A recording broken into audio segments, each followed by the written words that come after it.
Hello students, welcome to Personal Learning. My name is Rishabh and let's just start a new topic, sources of energy. Right? तो बेटा कहने को तो topic जो है बहुत इजी है, ठीक है ना, बट इसको बच्चे मिस कर देते हैं, ठीक है। इस टॉपिक को, चैप्टर को बच्चे यूजलेस मान के चलते हैं कि ये कौन पढ़ेगा, थ्योरेटिकल चैप्टर है, right. But according to me this is very very interesting topic, बहुत ही ज़्यादा इंटरेस्टिंग है। इसमें काफ़ी चीज़ें ऐसी होंगी जो आपने पढ़ रखी होंगी। हम टाइप्स ऑफ एनर्जी वगैरह स्टडी करेंगे, ठीक है ना। अगर आपने पढ़ रखी है तो अच्छी बात है, ठीक है ना, और पढ़ ही रखी होंगी, but we will just start from the scratch. हम बिल्कुल सारी चीज़ें वन बाय वन स्टडी करेंगे, डिटेल में स्टडी करेंगे। इसको जस्ट रिवीजन मान के चलो, आप बहुत बेसिक चीज़ें होंगी, बट उसको अगर आपको पता है तो सारी चीज़ें मान के चलो आपको रिवीजन करना है। और ये चैप्टर बोर्ड्स के लिए बहुत ही ज़्यादा इंपॉर्टेंट है। एक तरीके से मान लो इट्स लाइक अ फ्री के नंबर है ना बेटा, ये तो आपको सारी चीज़ें पता है, थ्योरेटिकल चैप्टर है, तो ये चैप्टर मिस मत करना। बोर्ड में फ्री के नंबर है साइंस में, राइट। चलो okay, so for all the new students बेटे, my name is Rishabh and I am done my masters in EC electronics and communication, ठीक है। एंड मैं यहाँ पे सिर्फ वंसल के साथ हूँ, आपके लिए हूँ, राइट। हमारी जो पूरी मेहनत है वो सिर्फ आपके लिए है, राइट। ओके, तो हमारे चैनल को आप यूट्यूब पे बेटा लाइक करो, सब्सक्राइब करो, और अभी के भी इस वीडियो के लिंक को शेयर भी कर दो, राइट। बिकॉज ये टॉपिक जो है, इसको आप, this topic is very very important, I repeat, for your board exams, right. Okay, इसको लिंक अभी व्हाट्सएप पे, टेलीग्राम पे, हर जगह शेयर भी कर दो, ठीक है। क्लियर है? ओके, तो shall we start now. Okay, so सबसे पहले आता है सोर्स, जो हमारा टॉपिक है सोर्सेस ऑफ एनर्जी। तो सबसे पहली चीज आती है कि एनर्जी कहाँ से आती है, ठीक है ना, और एनर्जी का मतलब क्या होता है, राइट। तो सबको पता है एनर्जी बच्चे कहाँ से आती है नेचर में, फ्यूल से आती है, राइट। एनर्जी कहाँ से आती है, किसी ना किसी फ्यूल से आती है। गाड़ी में एनर्जी कहाँ से आती है, petrol, it is also a fuel, ठीक है ना। घर पे जो गैस जलती है वो कहाँ से आती है, एलपीजी, ठीक है ना, it is also a fuel. आप आग जलाते हो लकड़ी से, कोल से, तो एनर्जी कहाँ से आती है, it is also a fuel. तो हर जगह जहाँ पे एनर्जी है, ठीक है ना, वहाँ पे कुछ ना कुछ फ्यूल जरूर होता है। अब fuel has some fuel has to burn to make some, to produce some energy, right. तो अच्छे फ्यूल के क्या क्या कैरेक्टरिस्टिक्स होते हैं, हम उससे स्टार्ट करने वाले हैं कि जो अच्छा फ्यूल होगा, हम क्या बोलेंगे कौन सा फ्यूल अच्छा है और कौन सा फ्यूल जो है वो यूजफुल हमारे लिए इतना नहीं है, राइट। तो गुड फ्यूल की क्या क्या सोर्सेज ऑफ एनर्जी होती हैं बताओ। Which would do a large amount of work per unit volume. मतलब क्या हुआ, फ्यूल की क्वांटिटी कम हो लेकिन उससे एनर्जी बहुत ज्यादा मिल जाए, ठीक है ना। इसका सबसे बेस्ट एग्जांपल क्या है, न्यूक्लियर पावर रिएक्टर। आपको पता है न्यूक्लियर फ्यूल जो होता है, रेडियो एक्टिव होता है, वो कम फ्यूल में ही बहुत ही ज्यादा एनर्जी प्रोड्यूस कर देता है। सो nuclear fuel is a good fuel, ठीक है, it is very very good fuel for us, right. दूसरा क्या है, इजिली एक्सेसिबल हो, है ना। ऐसा ना हो कि हमें फ्यूल के लिए हमको ट्रैवल करके बहुत दूर जाना पड़े, ट्रांसपोर्टेशन में खर्चा करना पड़े, राइट, ठीक है ना। तो फ्यूल इजीली एक्सेसिबल हो, ठीक है ना। प्लस इजी टू स्टोर और ट्रांसपोर्ट भी होना चाहिए, स्टोर भी इजीली हो जाए।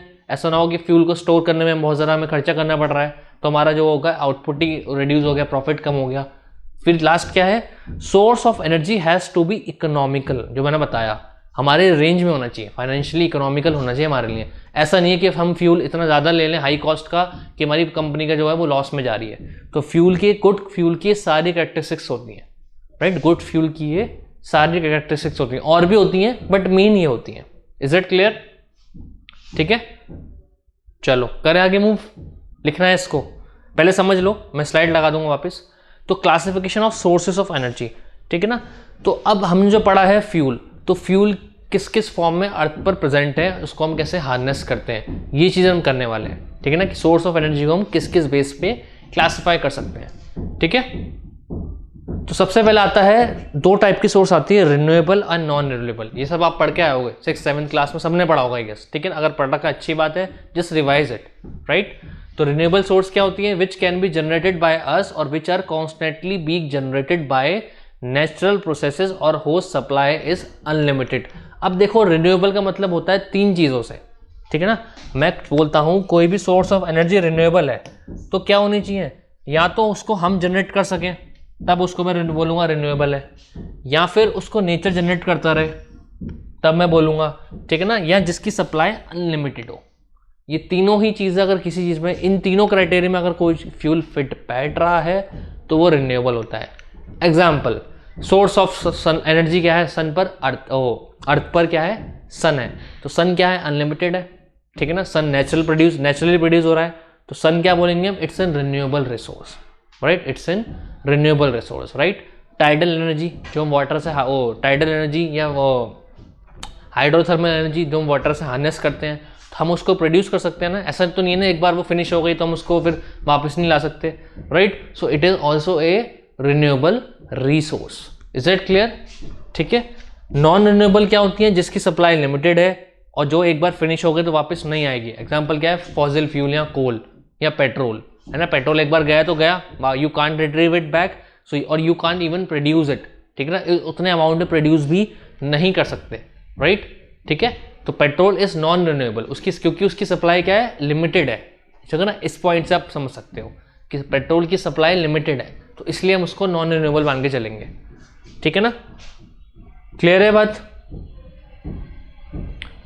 सबसे बेस्ट एग्जांपल क्या है? Coal, natural gas, petroleum are non renewable. जैसे मैंने बताया, वुड एक रिन्यूएबल रिसोर्स है, ठीक है ना। वुड की सप्लाई लिमिटेड है बट वो रिन्यूएबल है, बिकॉज नेचर से हमको वुड मिल सकती है, right. Unlike coal, nuclear fuel such as uranium are required in very small quantities to generate electricity. जैसे मैंने बताया था, छोटा सा यूरेनियम जो है वो काफी enormous amount of mega electron volt में एनर्जी प्रोड्यूस कर सकता है न्यूक्लियर रिएक्टर से, सबको पता है ये बात, right. So there are classified as renewable. तो हम न्यूक्लियर पावर को भी रिन्यूएबल बोलेंगे, बिकॉज क्या है, उससे काफी हाई अमाउंट में एनर्जी प्रोड्यूस कर सकते हैं और वो कम फ्यूल में ही ज्यादा एनर्जी मिल रही है, ठीक है ना। तो हम फ्यूल को उसको काफी ईयर्स तक यूज कर सकते हैं, तो उसको हम रिन्यूएबल मान के चलेंगे। उसकी सप्लाई अनलिमिटेड नहीं है, लेकिन उसको हम काफी लॉन्ग टर्म तक यूज कर सकते हैं। So that's why this nuclear reactor is renewable source of energy. Clear है बात? ठीक है, ओके। करें आगे मूव। लिखना है इसको, लिख लो बेटा, इस चैप्टर से क्वेश्चन आता है, ठीक है ना। बस मेमोराइज करना है, इसको याद करना है। चैप्टर लर्निंग चैप्टर है, 3-4 बार पढ़ोगे। अभी मेरी वीडियो देख रहे हो, इसकी क्लास के लेक्चर के बाद एनसीईआरटी को 2-3 बार रीड कर लेना, आपका चैप्टर क्लियर है, ठीक है। सारी चीजें आपको डेफिनेशन क्लियर हो जाएंगी। लिख लो उसे फटाफट।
डन?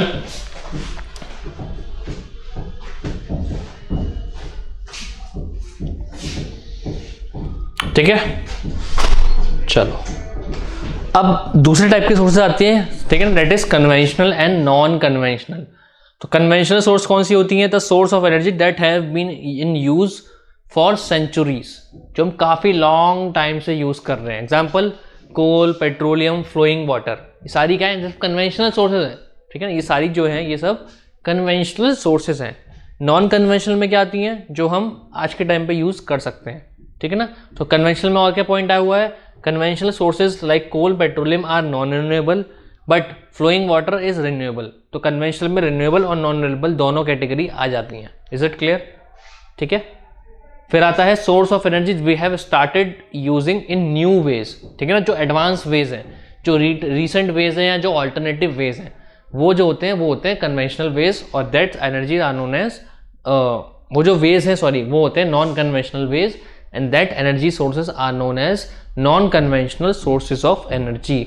एग्जाम्पल क्या है, सन से एनर्जी मिल रही है, जियोथर्मल एनर्जी जो हमें अर्थ से मिलती है, टाइड, ओशन वेव, ये सारी चीज़ें क्या है, सब ऑल्टरनेट तो है बेटा, ये सारी चीज़ें हमने ऑल्टरनेट सोर्स बनाई हुई हैं, सो ये नॉन कन्वेंशनल एनर्जी सोर्सेज हैं। Is it clear? ठीक है, चलो लिख लो इसको। आ सकता है बेटा इस चैप्टर को अंडर एस्टिमेट मत करना, ये रिपीट बच्चे इसको छोड़ के चले जाते हैं एग्जाम में और क्वेश्चन पेपर अपनी तरफ से लिख के आते हैं and they will lose marks. आप लिख के तो आ जाओगे, मैं आप ये सारी चीज़ें आपको पता होंगी, आई नो ये सारी चीज़ें आपने पढ़ रखी होंगी, but to the point exam में क्या लिख के आना ये चीज़ पता होना बेटा इंपॉर्टेंट है। तो ये चीज़ आप तभी कर पाओगे जब आप इसको लिख के एक बार लर्न करोगे, that is very very important. ठीक है ना, तो इस चैप्टर में मार्क्स लूज नहीं करने, अभी कभी प्रॉमिस करो खुद से और मेरे से भी कि सर इस चैप्टर में मार्क्स लूज करके नहीं करने वाले, बिकॉज ये स्कोरिंग चैप्टर है साइंस फिजिक्स में हमारा। ठीक है, क्लियर है? चलो लिख लो इसको फटाफट।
डन? ठीक है, इसको भी लिख लो बेटा।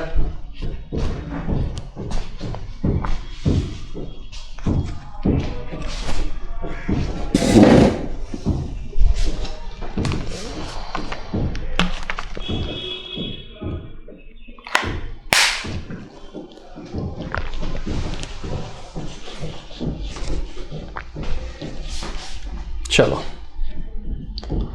अब आता है फॉसिल फ्यूल्स। ठीक है ना, तो एक एक करके हम सारी सोर्स ऑफ एनर्जी स्टडी करेंगे। ठीक है ना, जो हमने स्टडी किया, hydrothermal energy, tidal energy, sun energy, geothermal energy, fossil fuel की एनर्जी, राइट। चलो तो क्या होता है, सबसे पहले चीज आती है फॉसिल फ्यूल होते क्या है। एज यू ऑल नो क्या होता है बेटा फॉसिल फ्यूल?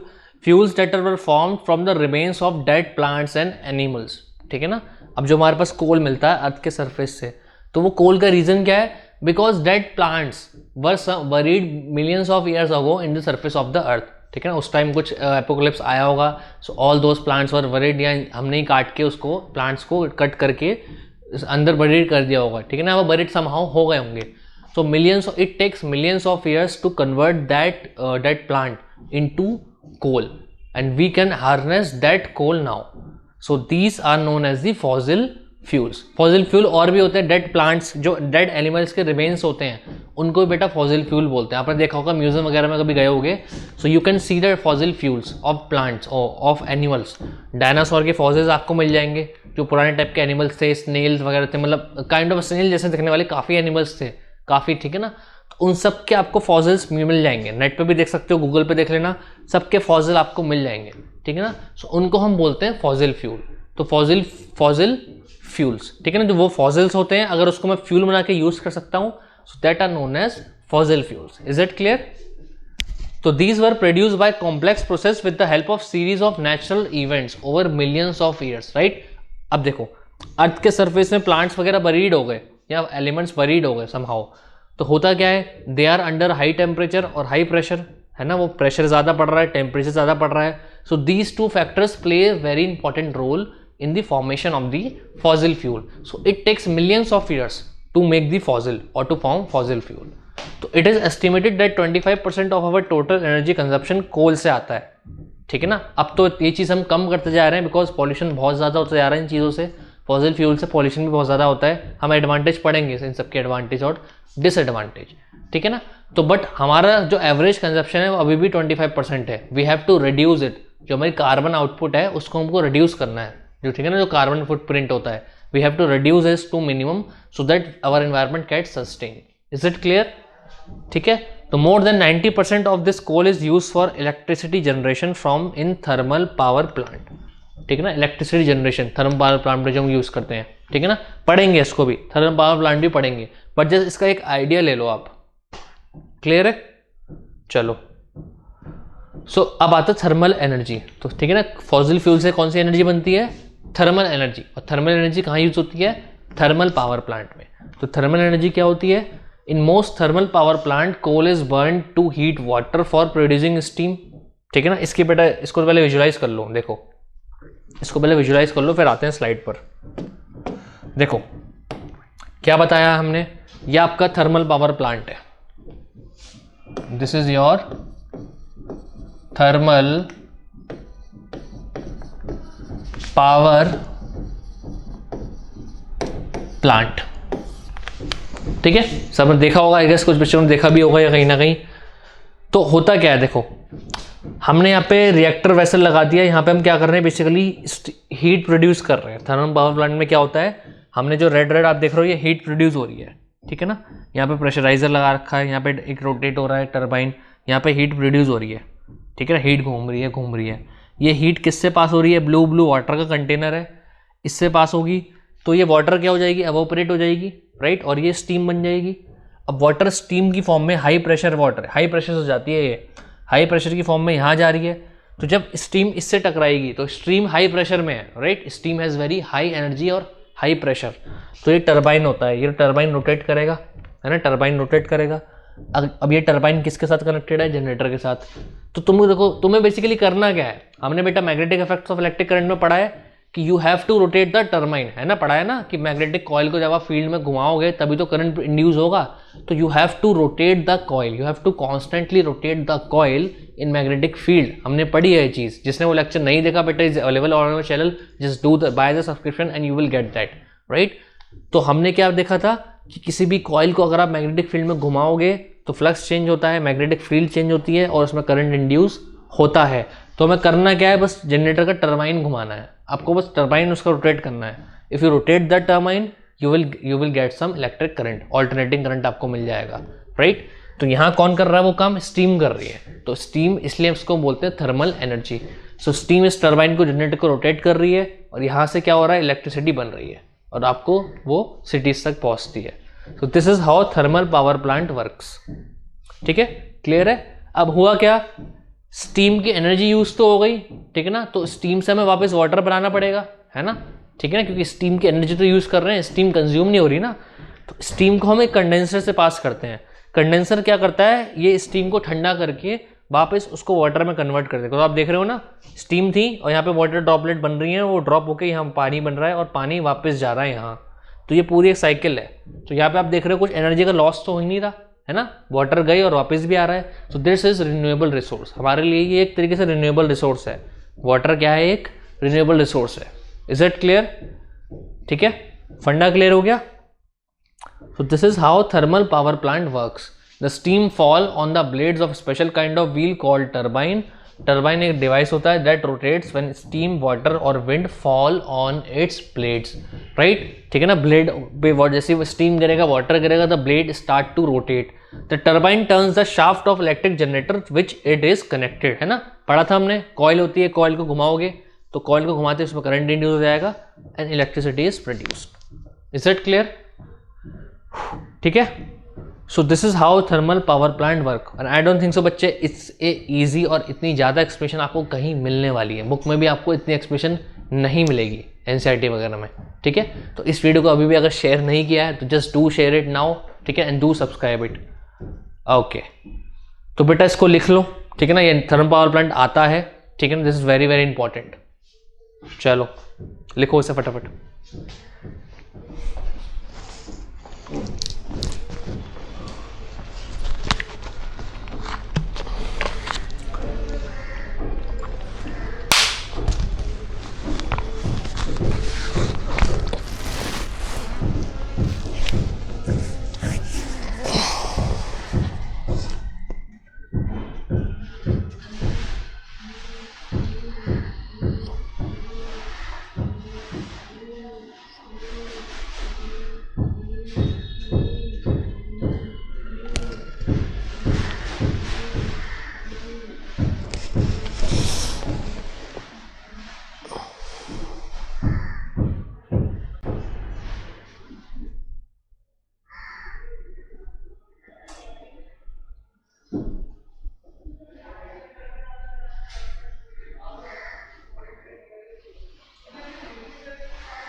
डन, करें मूव,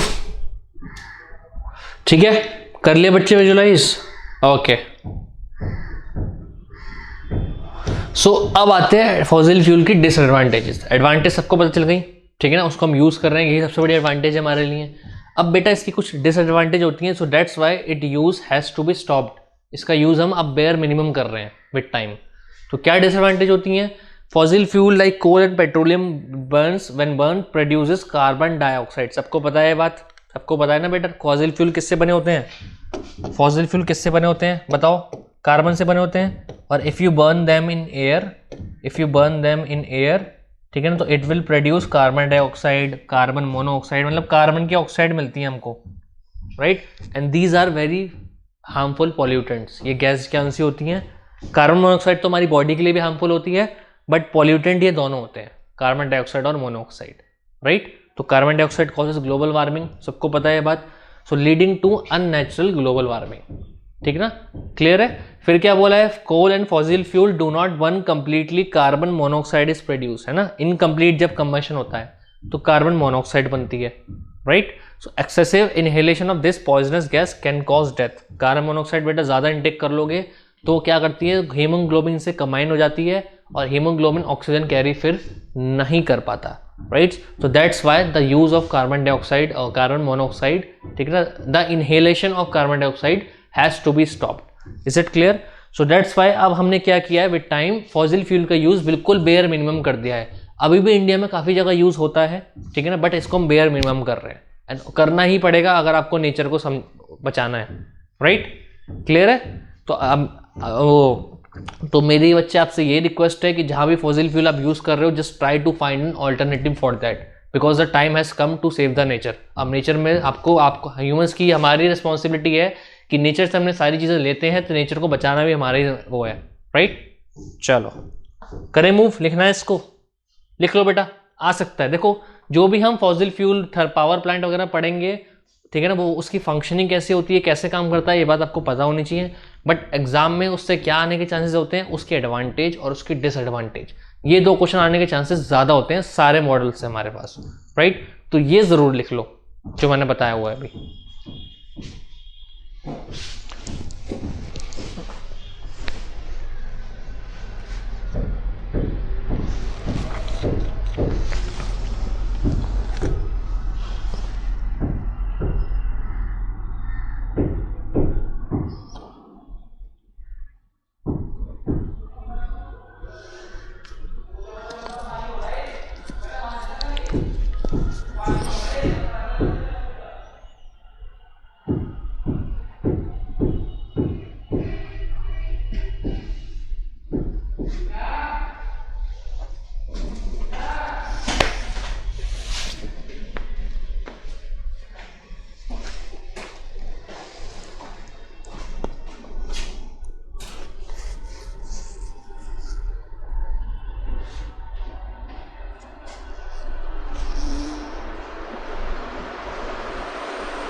ठीक है बच्चे, डन।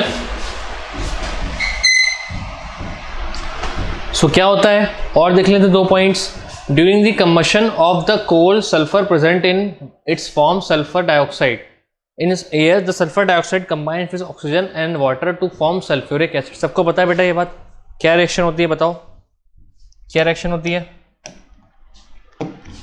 सल्फर डाइऑक्साइड प्रेजेंट है एयर में, राइट, जो फॉसिल फ्यूल से बर्न होकर मिलती है, प्लस एयर में H2O भी है, राइट, H2O भी है। तो ये कंबाइन हो क्या बनाने का? Sulphuric acid, H2SO4, and this is acid and this is very very harmful. ये बात सबको पता है, ये एसिड बहुत ज़्यादा हार्मफुल होता है, राइट। तो अगर ये एसिड बन गया तो और नाइट्रोजन होंगी तो और नाइट्रोजन की ऑक्साइड्स भी होंगी, ठीक है ना। सो ये क्या होती हैं, if this acid is formed in air तो it fall down to the earth in the form of rain and that is known as acid rain, ठीक है। उसको हम क्या बोलते हैं, एसिड रेन बोलते हैं,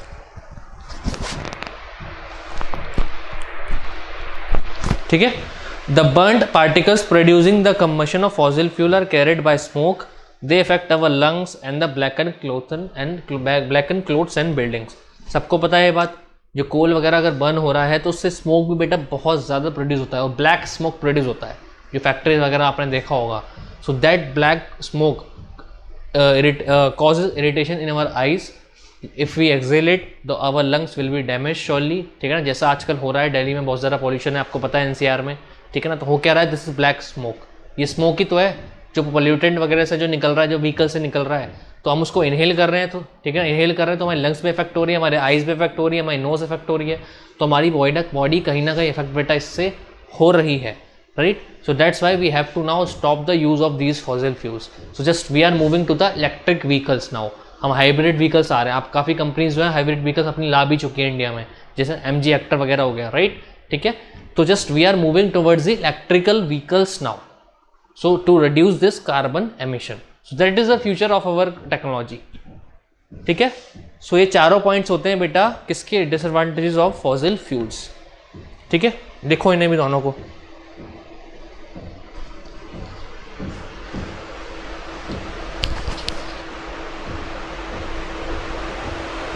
डन, ओके।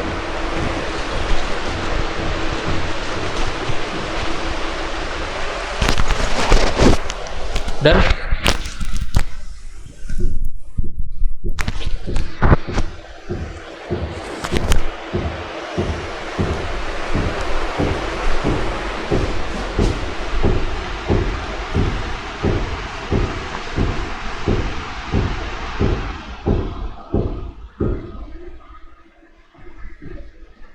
चलो करें मूव।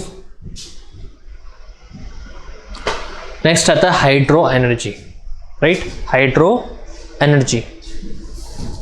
तो हाइड्रो एनर्जी बेटा क्या होती है, सबको पता है, the energy produce from the water is known as hydro energy. अब वाटर से एनर्जी हम कैसे बनाते हैं, देखो डैम्स वगैरह सबने देखे होंगे, सबने ही देखे होंगे, है ना। डैम्स में हम क्या करते हैं, पानी एक लेवल तक स्टोर करके रख लेते हैं, राइट। और ये अभी जो शाफ्ट है यहाँ से अभी वॉल्व, ये वॉल्व होता है, ये क्लोज होता है, पानी स्टोर कर लिया। अब इस वॉल्व को कर दिया हमने ओपन, इस वॉल्व को हमने बोलो क्या कर दिया, ओपन कर दिया, सारा पानी फ्लो होके यहाँ से आ जाएगा। अब यहाँ पे होती है टरबाइन, यहाँ पे क्या होती है टरबाइन, तो टरबाइन रोटेट होगी वाटर की एनर्जी से, ठीक है ना। देखो आपने किया क्या, वाटर को एक हाइट पे स्टोर कर दिया, तो उसके अंदर कौन सी एनर्जी आ गई, कौन सी एनर्जी आ गई बेटे, पोटेंशियल एनर्जी आ गई वाटर के अंदर, और ग्रेविटेशनल पोटेंशियल एनर्जी आई मस से। तो वाटर को आपने जब एक हाइट पे स्टोर कर दिया तो उसके अंदर कौन सी एनर्जी आ गई, बोलो, it has some gravitational potential energy.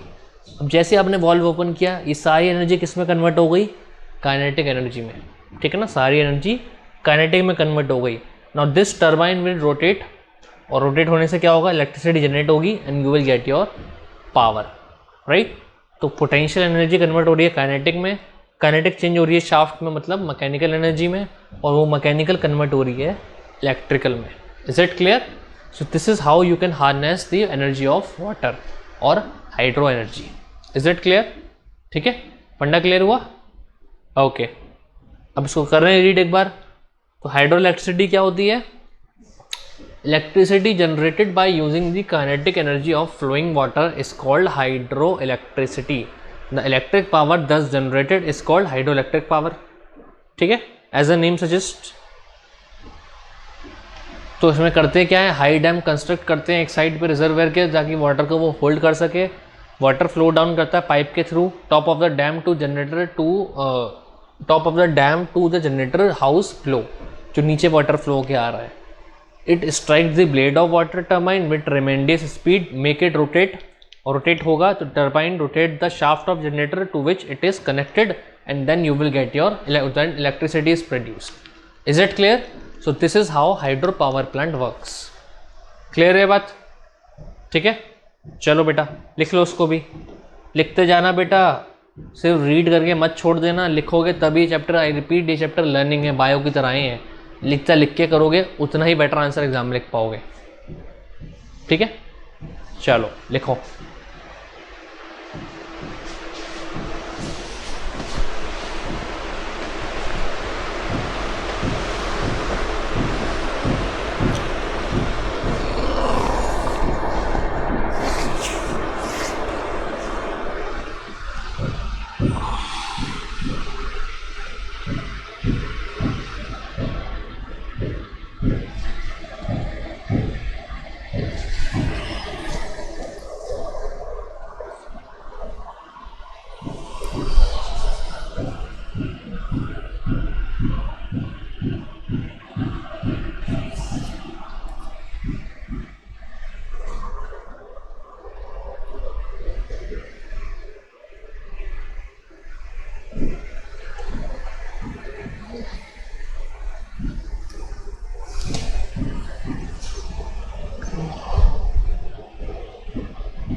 Done.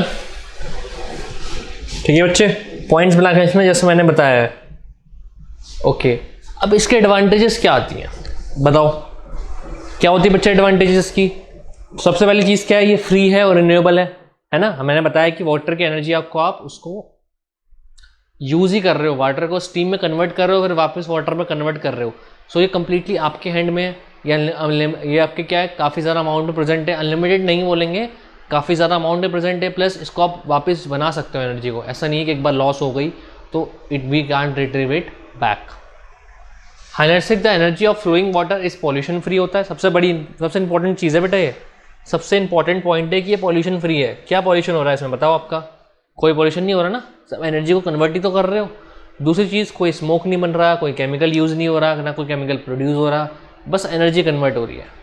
फिर क्या है, इलेक्ट्रिसिटी कॉस्ट कम होती है, क्योंकि इसमें क्या कर रहे हो आप, सिर्फ पावर। अगर मैं दूसरे पावर प्लांट से कंपेयर करूँ, इसमें आप कर क्या रहे हो, वाटर को स्टोर ही तो कर रहे हो। बस इनिशियली डैम बनाने का तो खर्चा है, ठीक है ना, डैम बन गया, फिर तो बस वाटर को फ्लो करवाना है टर्बाइन के थ्रू, राइट।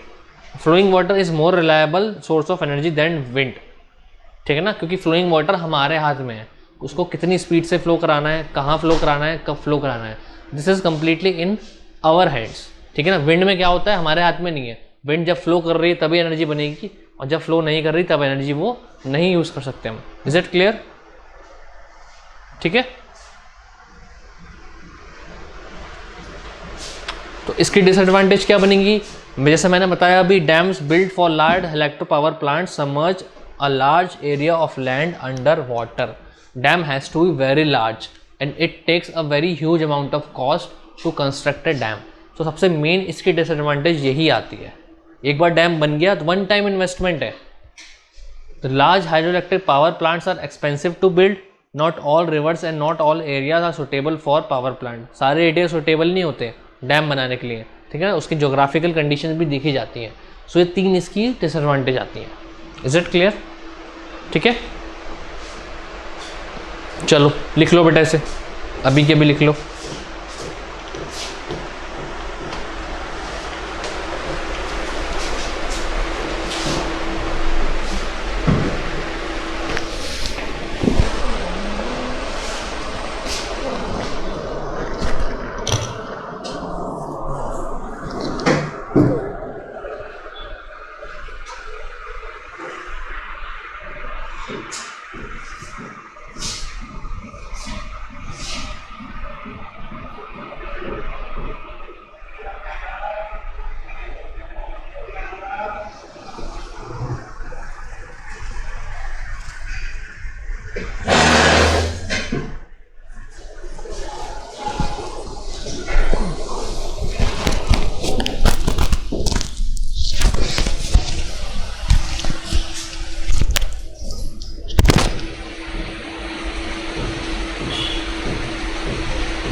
डन, करें मूव।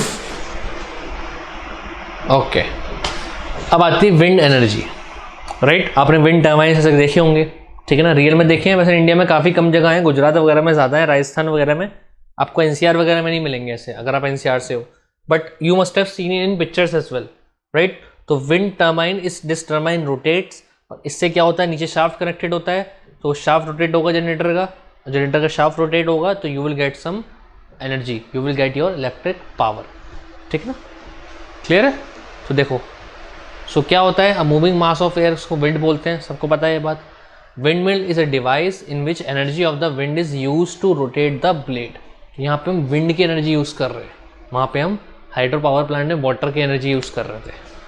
तो and the rational energy of the rational rotational energy, it should be rotational, it's rotational.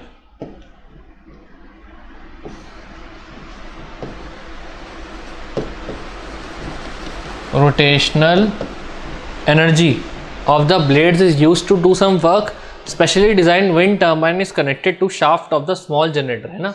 wind turbine मैंने बताया रोटेट होता है, उसके एक्सल से शाफ्ट कनेक्टेड होता है जनरेटर का।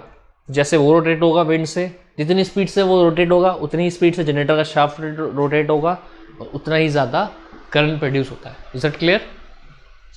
ठीक है। The invention of the windmill made it possible to do things like grind grain at mills, lift water with the help of wind energy. तो हमने इसके काफ़ी और ज़्यादा यूज़ भी किए हैं। बेसिकली विंड एनर्जी आप डिफरेंट फॉर्म्स में हार्नेस कर सकते हो, ठीक है ना। या तो आपको ग्रेन्स वगैरह ग्राइंड करना हो, तो ग्राइंड करने के लिए you have to rotate the cutter, right. उसको कटर को रोटेट करोगे तब वो तो ग्राइंड हो जाएंगे।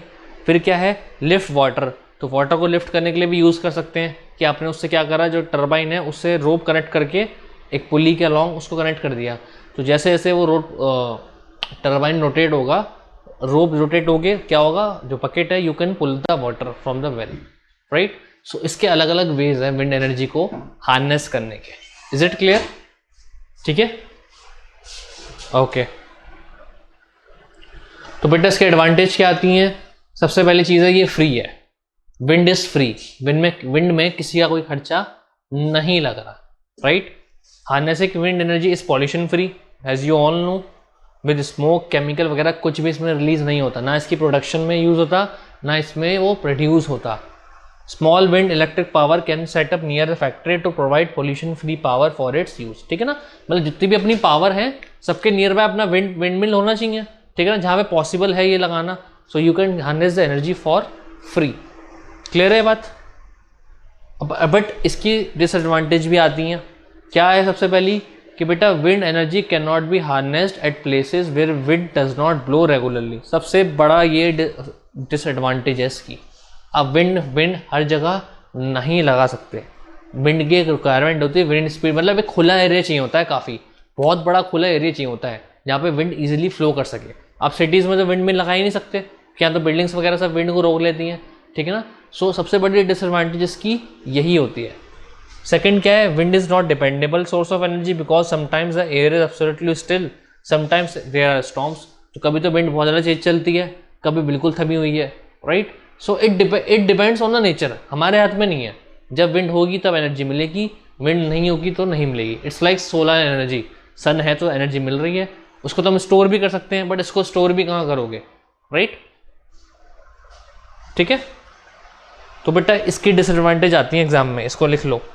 विंड एनर्जी, इन सारे जो मॉडल्स हम पढ़ रहे हैं आज, इन सब के एडवांटेज और डिसएडवांटेज बेटा अच्छे से मेमोराइज कर लेना। Just do memorise all these things, right. So ये 2 मार्क में they can ask you in 2 marks इसकी डिसएडवांटेज, और ऐसे लिख के आना है जैसे मैंने लिखवाया, बिल्कुल ऐसे लिख के आना है, ऐसे लिख लो इसको। क्लियर है? चलो करो कंप्लीट।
डन,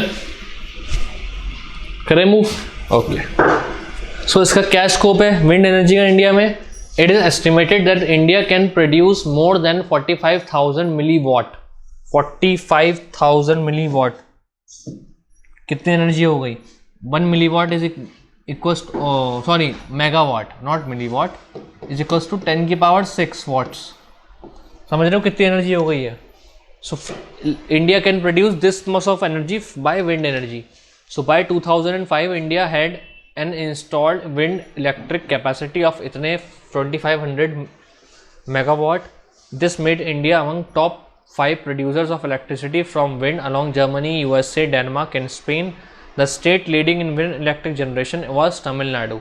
तो ये साउथ में तमिलनाडु में लोकेटेड है विंड मिल्स, ठीक है ना. सो इसका बहुत ही अच्छा स्कोप है. This is alternative source of energy जिसमें ना कोई पॉल्यूशन हो रहा, ठीक है ना कोई गैस प्रोड्यूस हो रही, ना पॉल्यूशन हो रहा, ठीक है ना, कुछ भी नहीं हो रहा, बस कॉस्ट हाई होती है मोस्टली, ठीक है ना. बट जब यूज़ हो रही है तो एक तरीके से it's like a free kind of free energy for us. Clear है बात, ठीक है.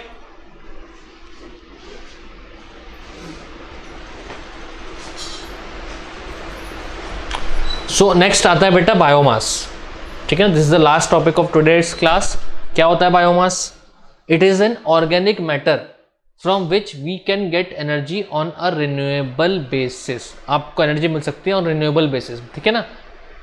तो it includes agricultural residues, wood, animal excreta, waste from food processing and municipal wastage. अब देखो होता क्या है, हम क्या करते हैं बायोमास में, हमारे पास जितने भी एग्रीकल्चर वेस्ट होते हैं, ठीक है ना, जैसे वुड हो गया या फिर एनिमल वेस्ट है, एनिमल एक्सक्रीटा है, काउडंग वगैरह है, फूड वेस्ट मिला है या म्युनिसिपल से हमें कोई वेस्ट मिला है, उन सारे वेस्ट को एक जगह कलेक्ट कर दो, उन सारे वेस्ट को एक जगह कलेक्ट कर दो, राइट. अब ये पहले काफ़ी यूज़ होता था बट इंडिया में आज भी काफ़ी जगह यूज़ किया जाता है. तो काउडंग और वी ऑल्सो कॉमन लैंग्वेज उसको गोबर भी बोल देते हैं, has been a traditional biomass in our country. Cowdung जो हम वेस्ट मान के चलते हैं बेटा, cowdung is very very important source of energy for us. ये बात सबको पता है. जो हम काउडंग के उपले वगैरह बनाते हैं, आपने देखा होगा, राइट, उपले वगैरह बनाते हैं तो we burn it to cook our food. तो it is very very important source of energy. Cow dung is very very important source of energy, right.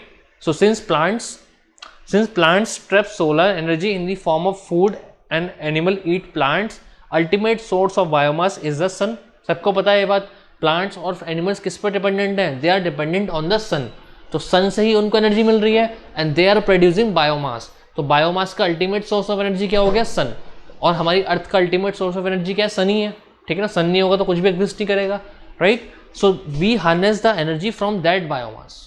उस बायोमास से हम एनर्जी हार्नेस करते हैं. उस बायोमास से मीथेन वगैरह गैस निकलती है and we use that gas to burn to cook our food, right. India के काफ़ी विलेजेस में अभी ये चीज़ यूज़ की जाती है, जहाँ क्योंकि जो लोग जो ब्लो पॉवर्टी, काफ़ी गरीब लोग वगैरह हैं, ठीक है ना, they can't afford LPG cylinder, ठीक है ना, they can't afford those things, तो दे यूज़ काउडंग, ठीक है ना, they use cow dung, they use biomass for that energy, ठीक है ना. तो this is use in mostly places, most villages of the India in currently, right. So this is like a conventional source of energy for us, ठीक है. Clear है? चलो इसको लिख लो बच्चे.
डन, पॉइंट्स बना के लिखा है ना बेटा, इसको पॉइंट्स बना कर लिखना। आई रिपीट, फर्स्ट पॉइंट तो आपका ये हो गया, ठीक है ना।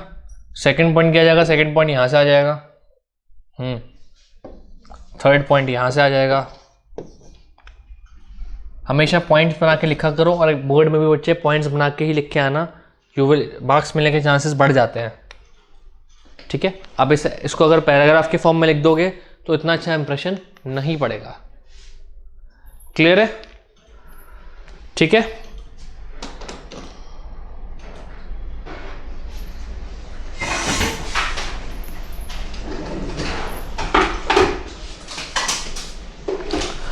तो इतना ही करते हैं बच्चे आज की क्लास में, ठीक है। नेक्स्ट क्लास में probably we will finish this chapter, ठीक है। तो अब करना क्या है, इस लेक्चर को देखो, ठीक है ना। इस लेक्चर को कंप्लीट आपने कर लिया, उसके बाद उठाओ एनसीईआरटी, राइट। एनसीईआरटी में चैप्टर बहुत अच्छे से एक्सप्लेन और अच्छे से किया हुआ है, राइट। उसके सारे वर्ड्स अंडरलाइन करो, just make a note of them. इस चैप्टर के नोट्स बनाओ, खुद नोट्स बनाओगे तभी लर्न कर पाओगे, राइट। ओरली पढ़ के चले जाओगे एग्जाम में, कुछ याद नहीं आने वाला, ठीक है।